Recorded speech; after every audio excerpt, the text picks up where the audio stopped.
Lazarus es un concepto que se desarrolla y nace en el año 2004 con la intención de industrializar y acercar tecnologías muy complejas, muy privativas en ese momento, a través de la industrialización, a acercarlas al gran público, previendo la necesidad que existiría de servicios tecnológicos complejos a futuro. Se empezó con la parte de recuperación de datos, llegamos a ser el laboratorio de recuperación de datos con más volumen de Europa, llegando a dar cobertura a casi 14 millones de usuarios. Se ha ido integrando toda la parte de seguridad en torno a los ciclos de información, de la información contenida en los propios dispositivos, y actualmente una de las áreas que más crecen es precisamente el ciberriesgo, para garantizar la continuidad de negocio, y la parte de informática forense, porque se ha hecho absolutamente imprescindible poder analizar el contenido y la trayectoria histórica de la información y los hechos que representan en casi todos los entornos judiciales. Soy Manuel Huerta, soy el CEO y fundador de Lazarus Technology.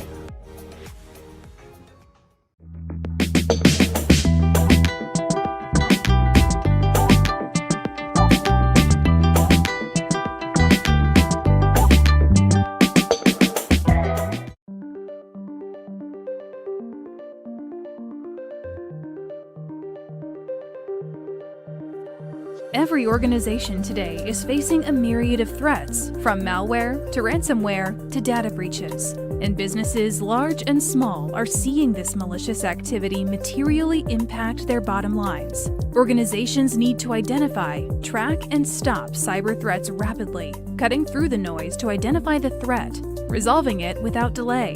Flashpoint is the globally trusted leader in risk intelligence, with the analysts and technology to provide the most comprehensive coverage of threatening activity on the internet.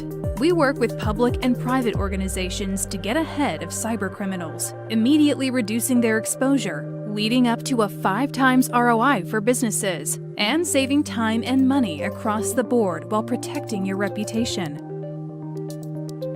Customers recommend us because we have better sources, better intelligence, driven by best-in-class analysts, bringing the intelligence community together for everyone's benefit.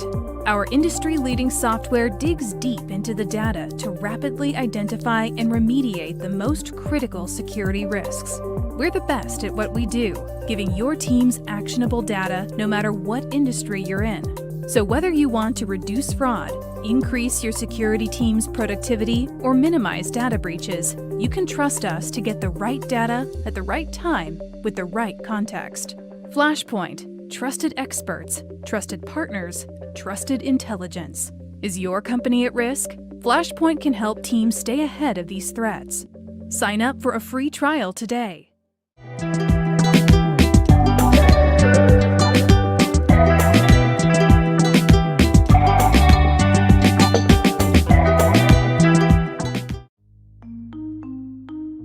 Bigu es una plataforma de ciberseguridad especializada en la detección proactiva de phishing, suplantación de identidad en redes sociales, exposición de datos y mucho, pero mucho más. Ofrece un monitoreo de activos digitales en la red superficial, Deep y Dark Web, apoyándose en procesos automatizados e inteligencia artificial, que ayuda a tomar decisiones proactivas y evitar así que se materialicen estafas, fraudes y distintos tipos de ataques. Cuenta con la capacidad de otorgar una visibilidad completa, generar reportes claros y concisos en forma ágil y a un solo clic de distancia. Brinda alertas personalizadas. De este modo, a través de distintos canales, recibirás las notificaciones que creas relevantes en el momento en que se detecten, asignando una criticidad determinada y reduciendo notablemente posibles falsos positivos. Bigu te puede ayudar a detectar y evitar, entre otros, filtración de datos sensibles, phishing, suplantación en redes sociales, credenciales expuestas, brechas de seguridad, subdominios e IPs desatendidas y o vulnerables. Además, contamos con analistas especializados, los cuales podrán administrar la plataforma y llevar adelante las recomendaciones necesarias. Be proactive, be safe, be good.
la primera charla de las 6 que vamos a tener esta tarde, nos vamos a ir ni más ni menos que a la ciberguerra. Tenemos a Joan Soriano. Joan Soriano es un profesional, estudió ingeniería de telecomunicaciones en la Universidad Politécnica de Valencia, o sea que seguramente es de las más importantes y de las que más saben de ingeniería.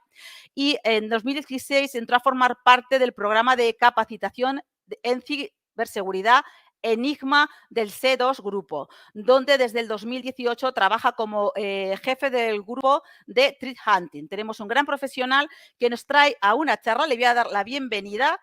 Hola, ¿qué tal, Joan? Hola, ¿qué tal? Buenas tardes. Bienvenido.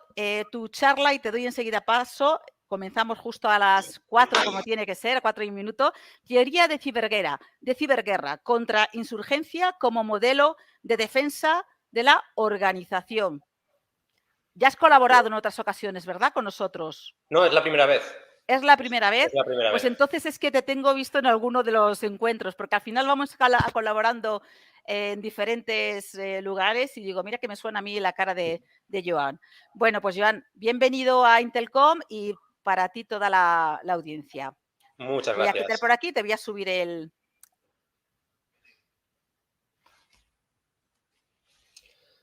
Vale, perfecto. Bueno, en primer lugar, quería comentar un poco, contextualizar de qué va la presentación, y al final es que esta presentación es la culminación, digamos, que de un estudio de más de 3 años en torno a diferentes aproximaciones, especialmente a nivel teórico, de cómo podíamos aplicar la teoría militar dentro del ciberespacio.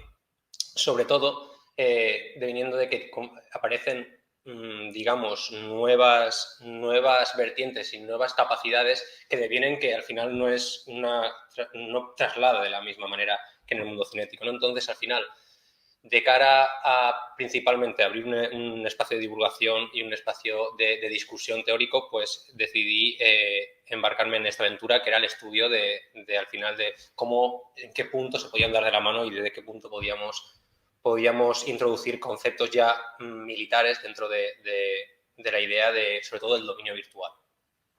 Vale, entonces, como consecución de esto, al final la presentación de hoy va con todo este trabajo hecho y especialmente descrito en el estudio de Omnium contra Omnes, era un poco cómo todo esto debería tener una aplicación práctica o cómo acaba aterrizándose dentro de lo que es la defensa de una organización, una defensa a nivel de seguridad de la información. Entonces, al final, la idea fundamental es quedarnos con una serie de ideas o un poco el enfoque para poder tomar estos primeros puntos y poder ir avanzando en cuanto a cómo aplicar este modelo y cómo acabar aterrizándolo dentro de las diferentes opciones en la defensa de la organización. ¿Vale? Así que, en primer lugar, bueno, vamos a bucear sobre todo en el tema del conflicto asimétrico. Uno de los grandes problemas a los que me encontré cuando empecé a bucear en todo esto, lo de que era una equiparación del modelo militar, nos encontramos en que al final el dominio virtual era muy diferente y especialmente ya no solo el dominio virtual, sino el paradigma dentro de la defensa de una organización.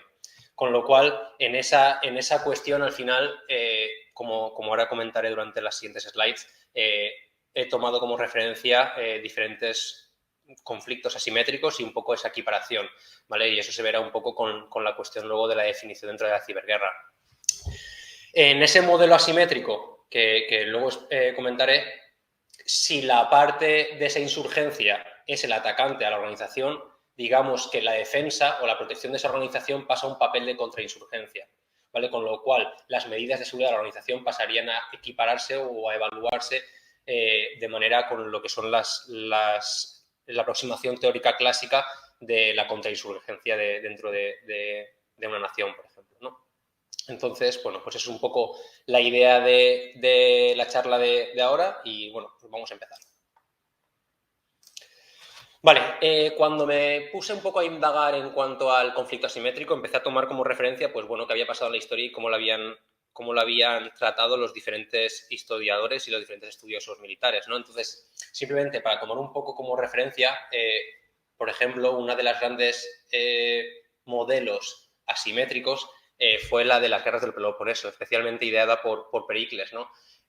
Atenas, después de la Segunda Guerra Médica, ya había fortalecido mucho toda su parte naval, ¿no? Entonces, digamos que en ese enfrentamiento, una guerra, digamos, entre que fue una guerra entre la Liga de Delos y la Liga del Peloponeso, todos eran ciudades-estado de Grecia, digamos que en esa especie de guerra civil, Esparta tenía todo el poderío territorial, ¿no? Todo el poderío físico. En un combate cuerpo a cuerpo, los espartanos eran mucho mejores.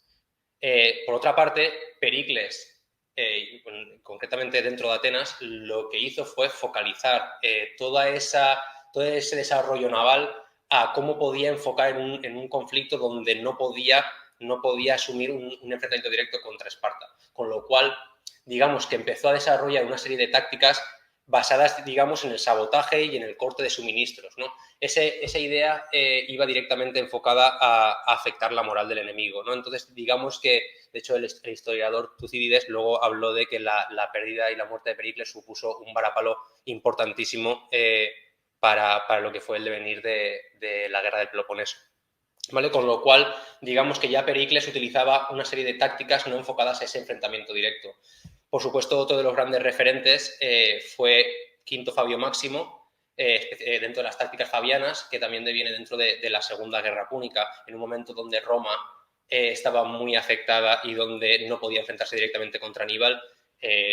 Quinto Fabio Máximo hizo una serie de aproximaciones también basadas muy en el sabotaje y en una actitud, digamos, siendo conscientes de la inferioridad numérica y de que en un enfrentamiento directo perderían, cosa que le costó principalmente su reputación dentro de lo que era la política romana, ¿no?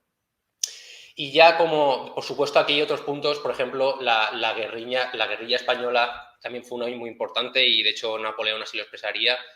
Digamos que luego hay muchos casos, pero principalmente el que luego hemos tomado como referencia para el desarrollo del estudio fue un poco Lawrence de Arabia, que fue un poco el que abrió el melón en cuanto a enfrentarse de verdad y encontrar una contradicción respecto a la teoría militar clásica. Lawrence de Arabia, en su libro de los 7 pilares de la sabiduría, hace mención de cómo él era incapaz de comprender cómo iban ganando la guerra, ¿vale? Lawrence de Arabia formaba parte de esa revolución árabe que se enfrentó contra los turcos durante la Primera Guerra Mundial, ¿vale? Era un militar inglés, y en ese apoyo militar inglés dentro de esas revoluciones arábicas, pues digamos que se involucró mucho y luego, de hecho, sí que tuvo algún tipo incluso de conflicto interno con los ingleses, etc. Pero dentro digamos, de este conflicto de la revolución, estaban muy desastrosamente organizados. Las armas eran mucho peores de los turcos. O sea, ahí, en cuanto a un estudio directamente proporcional, no entendía cómo podían ir ganando la guerra. Entonces, ahí empezó a desarrollar una nueva idea y esbozar una serie de ideas que luego serían mucho más explotadas a la hora de la guerrilla. Y esto precisamente viene de que Lawrence de Arabia define 3 puntos separados o separa el conflicto de guerrillas en 3 puntos. El biológico y el psicológico, que básicamente van un poco asociados a esa moral, a esa ideología, ¿no?, que hace empujar al pueblo más que el rival. Sin embargo, el punto clave es un poco el asociado al algebraico clausevitzano. Es decir, ¿por qué, si somos menos y tenemos peores armas y estamos peores entrenados, vamos ganando? Eso es lo que le acaba de chocar, ¿no? Entonces, al final, Clausewitz lo que hablaba de un factor numeral como condicionante de victoria, pero solo hablaba de que era válido en un enfrentamiento directo. Es decir, ya a la hora de la aparición de una estrategia adicional, ya es cuando esa cuestión ya empieza a bajar la importancia del mismo. Y la cuestión que al final pone encima de la mesa Lawrence de Arabia es que es un poco que el problema no era cuántos eran los turcos, sino el problema era que el territorio a defender. Es decir, por muchos que fueran los turcos, necesitaban casi 100 veces más para proteger todo ese territorio, con lo cual ya pasaba directamente a que el ejército de mayor tamaño quedaba relegado a un fin negativo. Es decir, ya solo tenía que perder, tenía que proteger, ¿no? Digamos que es esa actitud pasiva. Con lo cual, en ese momento tú le dotas el fin positivo al ejército de menor tamaño. Con lo cual, si este toma la iniciativa, ya deviene en un factor donde pues tiene donde perder el ejército mayor, ¿no? Entonces, digamos que estas ideas que estaban dentro y que puso muy sobre la mesa Lawrence de Arabia fueron las que principalmente me parecieron muy interesantes y muy equiparables a lo que era la problemática dentro del ciberespacio, ¿no? O la problemática a la hora de la defensa de la organización. ¿Vale? Esta es un poco la cuestión en cuanto al tema de la contrainsurgencia. Ahora, ¿por qué se ha tomado la ciberguerra como un conflicto asimétrico? Bueno, en primer lugar sí que me gustaría aclarar qué se va a hablar en este momento de ciberguerra, ¿no? En la definición que al final, tomando diferentes aproximaciones, al final la unificación de lo que es la ciberguerra la tomé así, que es como una acción ejecutada por un Estado con una intención política, cuyo objetivo es causar una modificación, destrucción u obstrucción de información en sistemas tecnológicos y cuyas repercusiones pueden afectar al mundo cinético a través del compromiso de computadores y redes. Es decir, hago aquí en este punto sí que se hace una diferenciación muy importante de lo que es ciberguerra y lo que es ciberespionaje. E incluso hay algunas pequeñas discusiones, como podríamos hablar, esos casos de defacement contra Georgia, si entrarían dentro de la ciberguerra.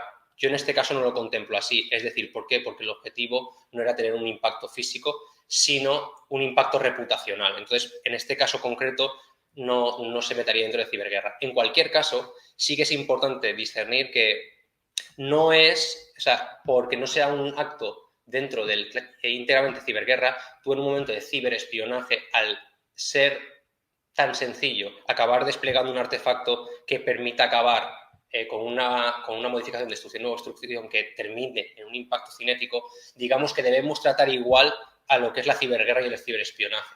Con lo cual, a nivel teórico de lo que se va a contar a continuación, no tendría ningún tipo de relevancia donde quedemos en este punto, ¿no? Pero, sin embargo, aquí queda la definición por si acaso en algún momento queréis discutirla. Otro problema con el que nos encontramos cuando estamos en la defensa de la organización es que, a pesar de tener el control de la organización y un mayor número de endpoints, ¿vale? Fijaros la chorrada que estoy diciendo. Independientemente, o sea, ¿cuántos endpoints podemos tener en la organización? Uno por cada, o sea, ¿cuántos EDRs? Uno por cada endpoint, ¿no? Sin embargo, da igual cuántos agentes tengamos de defensa, porque no va de eso, ¿no? Va de cuántos somos capaces de proteger, de cuántos somos capaces de cubrir. Con lo cual, al final, ¿qué estamos? Estamos teniendo un fin negativo, estamos llevando a un camino donde nosotros no tenemos que ganar, solo tenemos que perder. Y, sin embargo, los atacantes tienen una iniciativa. Es decir, el atacante llega a la organización y ya tiene esa ventaja que le otorga esa iniciativa dentro del conflicto. Entonces, en este escenario no numeral, no directamente proporcional entre ese punto, ¿no?, donde nos enfrentamos N a N, ya es donde el punto clave, donde parece ser que no debe tratarse como un conflicto habitual, sino quizá con un modelo más asimétrico, ¿no? Como un modelo más asociado a lo de la guerra de guerrillas, ¿vale? Entonces, dentro de este escenario es bueno. Con lo cual, si esto se parece a un escenario asimétrico o de guerra de guerrillas, ¿cuáles son los conceptos que se llevan tantos años trabajando dentro del ámbito militar, cinético, y si podemos trasladarlos dentro del ámbito virtual? Vale, y ahora vamos a hablar los conceptos que para mí son más interesantes a la hora de hablar y que en muchos casos nos damos por hecho. Muchas veces nos damos cuenta de que, ahora voy a decir una serie de cosas que son, muchas veces las asumimos, pero que vienen en esa idea que siempre llevamos, que hemos llevado siempre, ¿no?, de que somos más los que defendemos, o los que son menos tienen que ir sin hacer mucho ruido, ¿vale? Voy a poner un ejemplo. Por ejemplo, cuando voy a tomar también como referencia el ejemplo de la Estrella de la Muerte con Star Wars, ¿vale? Porque es un ejemplo muy ilustrativo y creo que asemeja un poco cómo tomamos. Es decir, por ejemplo, nosotros somos la defensa de la organización. Cuando tenemos esos caminos o esos conceptos de qué exponemos o dónde nos pueden hacer daño, ¿vale? ¿Por qué estamos protegiendo todo por igual? ¿Cómo la resistencia nos puede hacer daño? ¿Veis que no es un enfrentamiento directo? Entonces, sobre todo, la defensa de la organización también adquiere un doble poder en cuanto a ese enfrentamiento, y podemos decir que de verdad la defensa de la organización tiene un control total sobre la seguridad en el momento que el ámbito de la defensa de la organización comparte dos dominios. Es decir, tiene el dominio virtual, pero también tiene el dominio físico. Es decir, si alguien me hackea un ordenador, puedo intentar bloquearlo y tal, pero a malas lo desenchufo de la red, a malas apago el servidor, ¿vale? Entonces, ese último paso lo tiene la defensa de la organización, con lo cual eso es lo que acaba ya de dibujar ese paradigma donde la defensa tiene ese control de superioridad, ¿no? Tangible, equiparable al que estaba comentando antes con los turcos, ¿vale? Entonces, por ejemplo, ¿qué hace la resistencia en Star Wars? Pues se oculta, es decir, no van a ir publicitando, no van a ir enfrentándose. ¿Por qué? Porque tienen que ser muy eficaces, ¿vale? Y esto es una de las cosas, por ejemplo, que de las varias que dice Jan Levy en su manual de guerrilla, que se llama Guerrilla Warfare, y que luego se fue extendiendo sobre todo en Latinoamérica, sobre todo en los años 50, ¿no? Entonces, ¿de qué habla Jan Levy? Habla de esa ocultación, habla de esa importancia en la recolección de información, es decir, por cada cosa nueva que vea, yo eso lo voy a saber utilizar en el futuro. ¿Para qué? Para poder tener una eficacia en la operación. Es decir, ¿cuántas veces voy a poder atacar la Estrella de la Muerte? Una.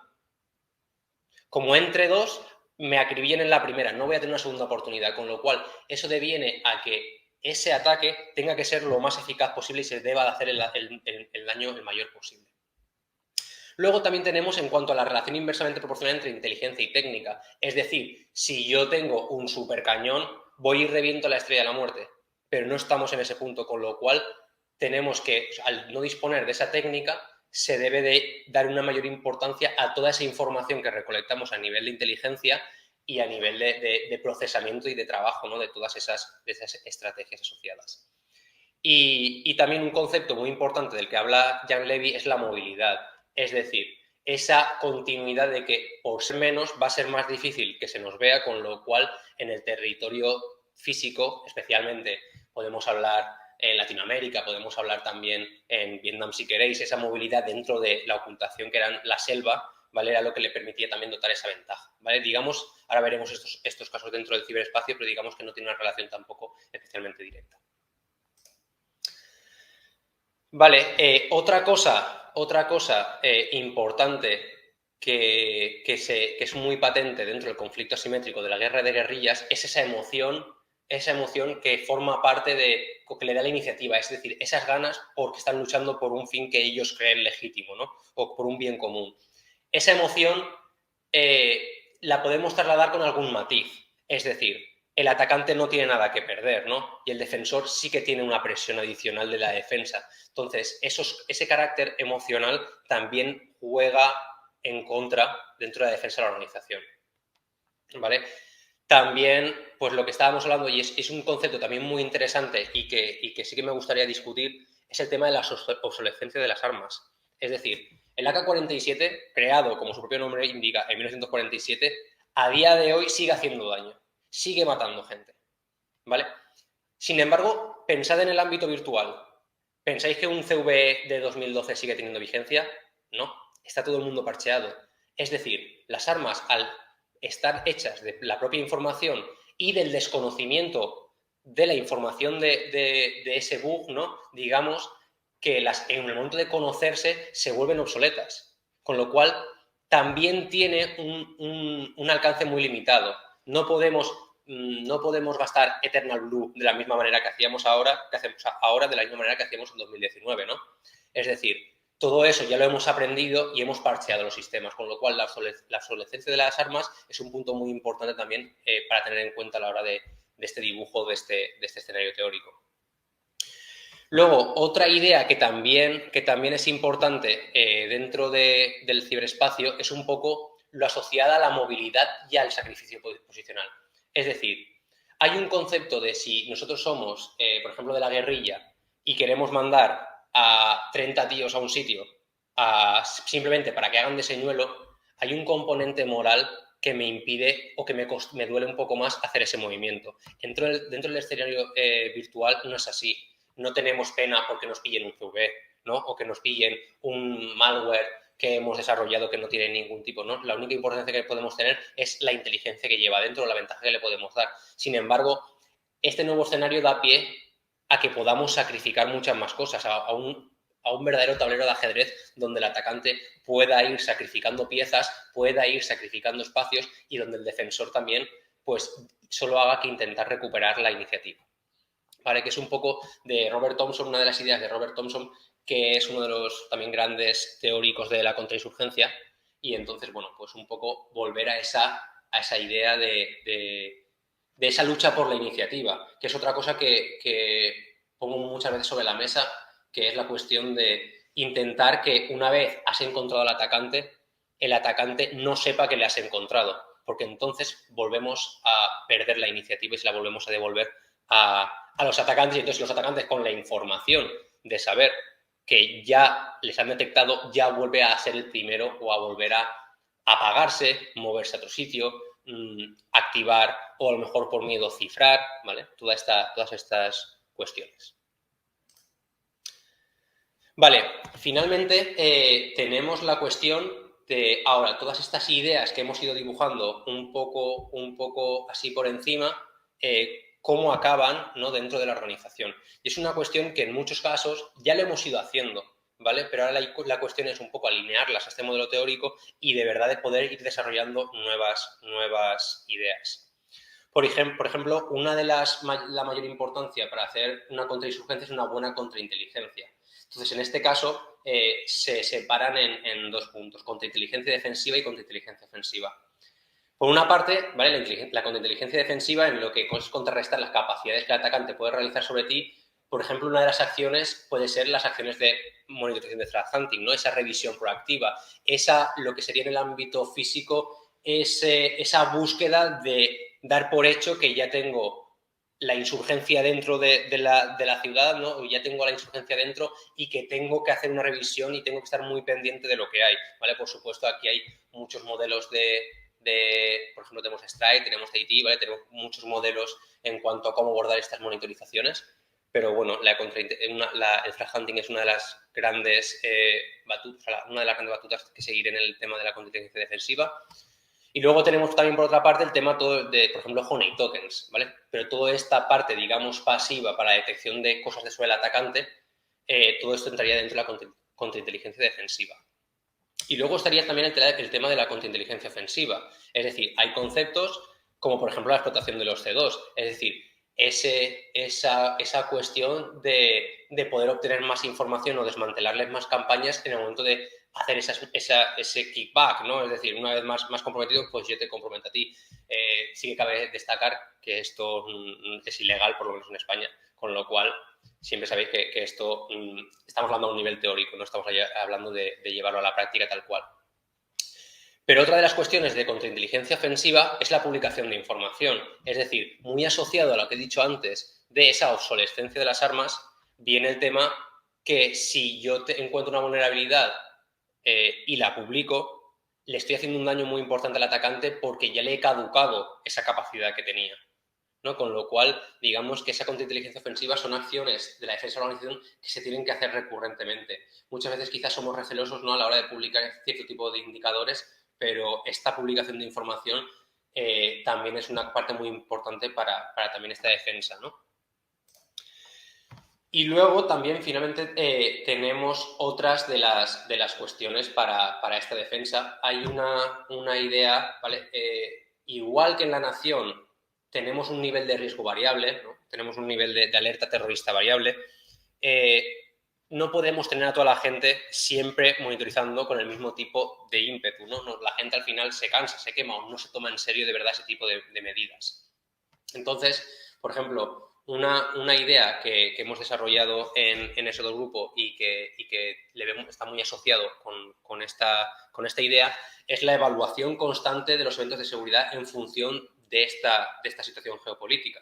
Tenéis un artículo en nuestro blog de Security at War donde comentamos este proyecto y que va asociado precisamente a esta idea, es decir, a esa incorporación de ideas o de inteligencia geopolítica que permitan a los analistas reevaluar, ¿no?, o reponderar las alertas para darle más criticidad o menos criticidad, porque quizá estamos en un momento donde no es tan importante atender cierto tipo de eventos y hay otros momentos que sí, ¿no? Es decir, todas estas acciones que en muchos casos entran dentro del ámbito de threat hunting, ¿no?, del ámbito proactivo, es decir, ostras, han entrado a mi vecino, voy a ponerme yo a mirar con mucho ahínco. Vale, esto en teoría podemos automatizarlo y podemos entrar dentro de una correlación donde de manera variable en función del tiempo esto se nos vaya reevaluando de manera automática y no delegar todo a esa metodología proactiva. Finalmente, o sea, pues otra de las cuestiones tenemos las políticas de seguridad.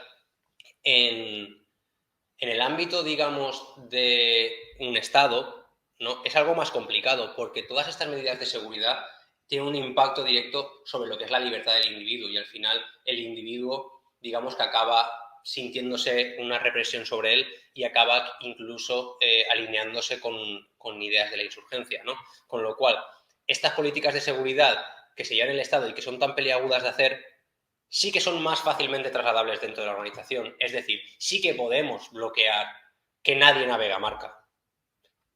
Es decir, ¿por qué no lo hacemos? Porque al final sí que queremos que el trabajador se sienta a gusto, ¿no? Que el trabajador no se sienta tampoco reprimido, pero digamos que es más sencillo y nos cuesta menos, ¿vale? No cohibe la libertad del individuo de la misma manera. Un poco en la línea de lo que estaba comentando antes de las metodologías del threat hunting, una idea de todo esto es las joyas de la corona, quizá un ámbito más en cuanto a la metodología Strike, ¿no? Es decir, vuelvo al ejemplo de la estrella de la muerte. Si sabes que tienes un agujero porque es el único donde te pueden destruir la estrella de la muerte, porque no tienes a 25 cazas protegiendo eso. Esa es un poco la idea de las joyas de la corona. Es decir, esos puntos más vulnerables en la organización, darles más cariño, darles más atención, que un evento no salte igual de crítico en un activo crítico que en otro, ¿vale? Entonces, digamos que ese trabajo de metodología para la identificación y monitorización de esos activos más importantes entrarían dentro de lo que es las joyas de la corona, ¿no?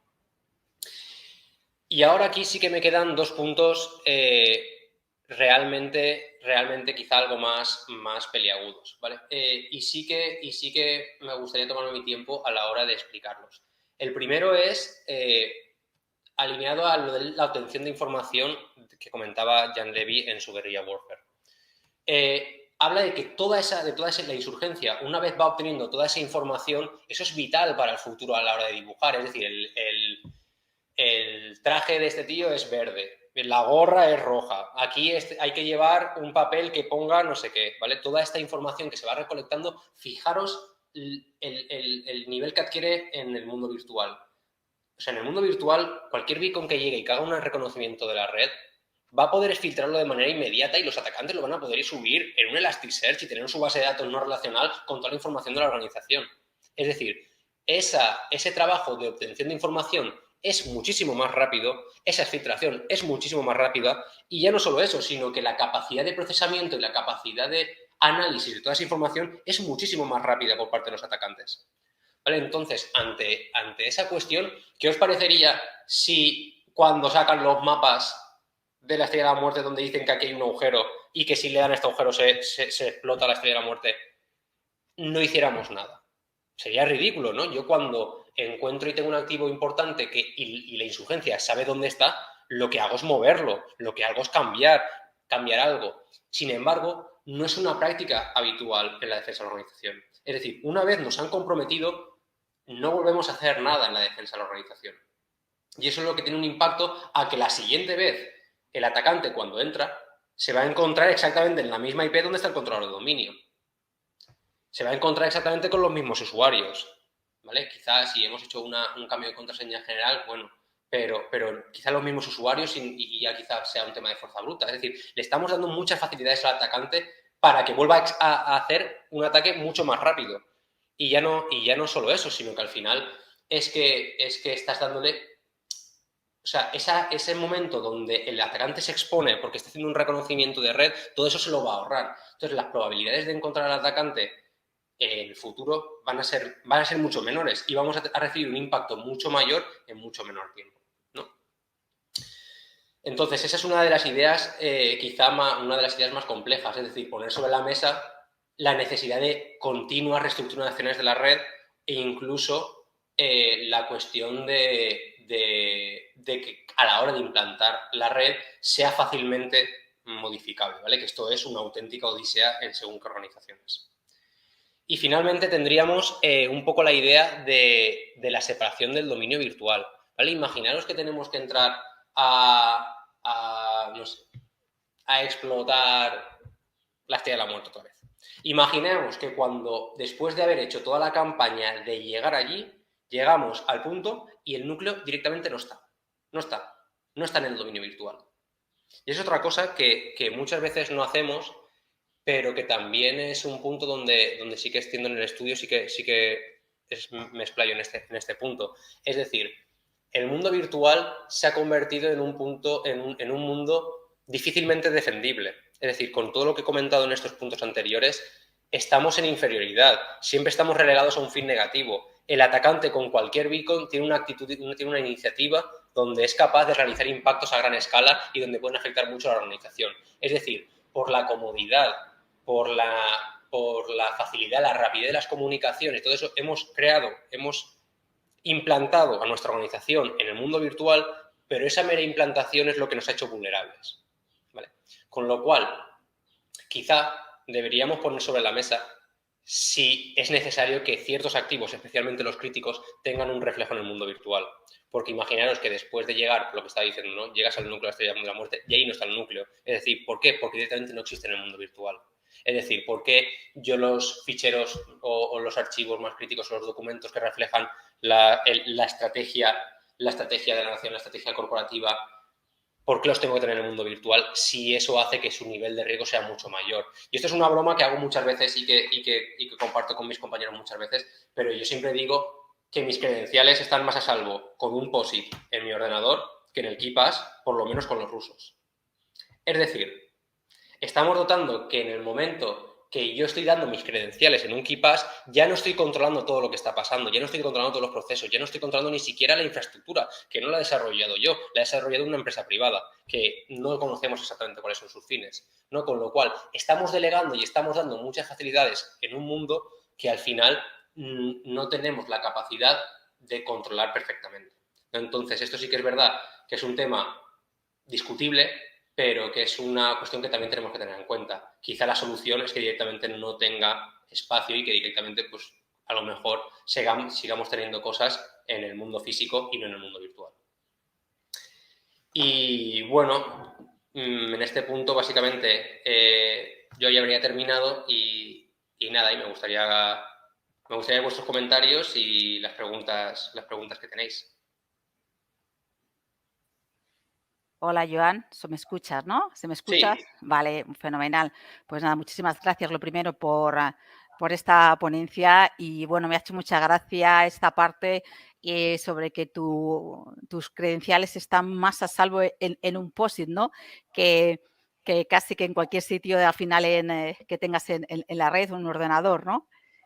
Y yo creo que mientras que alguna de las personas que nos están viendo a lo mejor tengan alguna duda o algún comentario respecto a lo que nos has dicho, es bastante curioso, ¿no? Porque yo recuerdo porque yo creo que, bueno, soy bastante mayor que tú, recuerdo cuando poníamos los POSIT para las entradas en los ordenadores en las grandes compañías, ¿no? Y esto era como, ¿pero qué estás haciendo? Que tienes aquí cualquiera que se siente... Eso es lo que dice la teoría, sí. Claro, la teoría es que tenían que pasar por un control de vigilancia, tenían que pasar, digo, pero si para que vean al final y prácticamente casi era en el 1, 2, 3, 4 que te había dejado el propio informático, ¿eh? Podía ponerte el PAS 1, PAS 2, PAS 3, pero bastante básico, ¿no? ¿Cómo aplicáis las técnicas que me estabas comentando? ¿Se aplican bien a lo que es a la empresa privada, a los riesgos a los que enfrentáis en el día a día, estas técnicas? Pues depende, muchas de ellas al final son ideas que ya existían y que simplemente es alinearlas con un modelo ya simétrico, es decir, las metodologías de threat hunting ya existían, los atacantes o los red teams ya sabían que tenían que ocultarse porque si los veían los podíamos borrar, ¿no? Es decir, son ideas que ya existían y que al final han sido alinearlas con un modelo para que precisamente los expertos de cada área sepan acogerse a qué ideas se han tomado ya en el pasado en este modelo y poder desarrollar unas nuevas.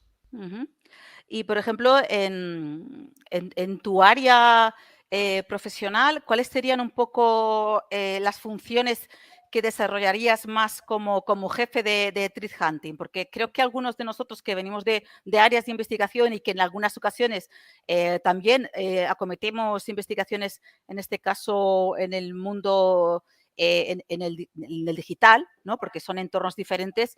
En tu caso concreto, ¿cuáles serían las principales funciones que tienes?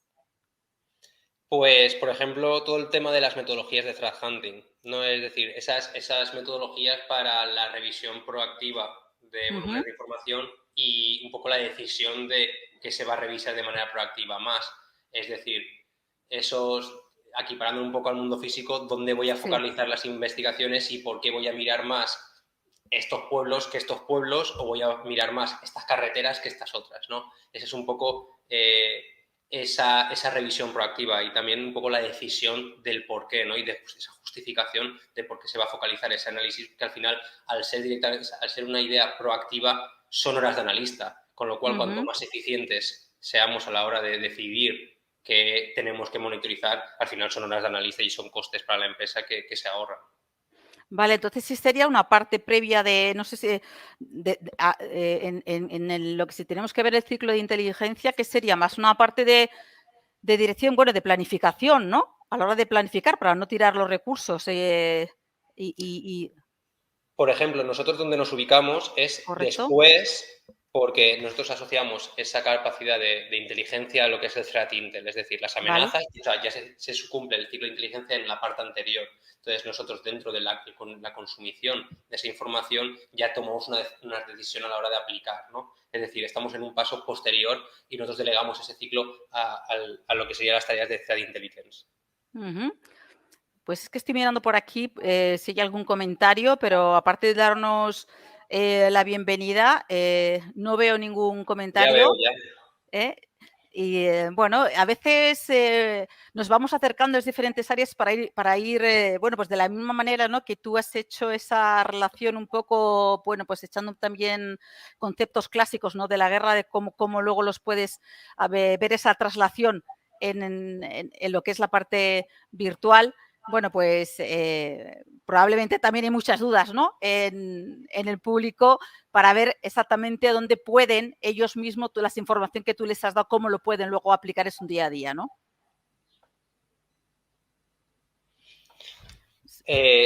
Destacar que algunas de estas ideas o los puntos, o algunos de los puntos, porque al final esto ha sido, pues son 3 años de estudios, ¿no? Entonces, al final, la sintetización es complicada y si alguien tiene dudas, hay artículos en el blog de ese grupo, que es Security at Work, hay artículos que comentan partes de este estudio y si no, ya les remito al estudio de Omnium contra Omnes. Pues muchísimas gracias, Joan, por tu participación de muchísimo nivel. Y bueno, y decirles a todos los que nos estáis viendo que tenéis el CTF, por favor, que tenéis que estar atentos a las charlas que luego pasan, que luego queremos certificados y para tener certificados hay que tener conocimiento, no un certificado en sí, pues yo casi te diría que no certifica nada, hay que ponerse al final a demostrar lo que uno sabe. Muchísimas gracias, Joan, por tu participación. Muchas gracias. Hasta siempre.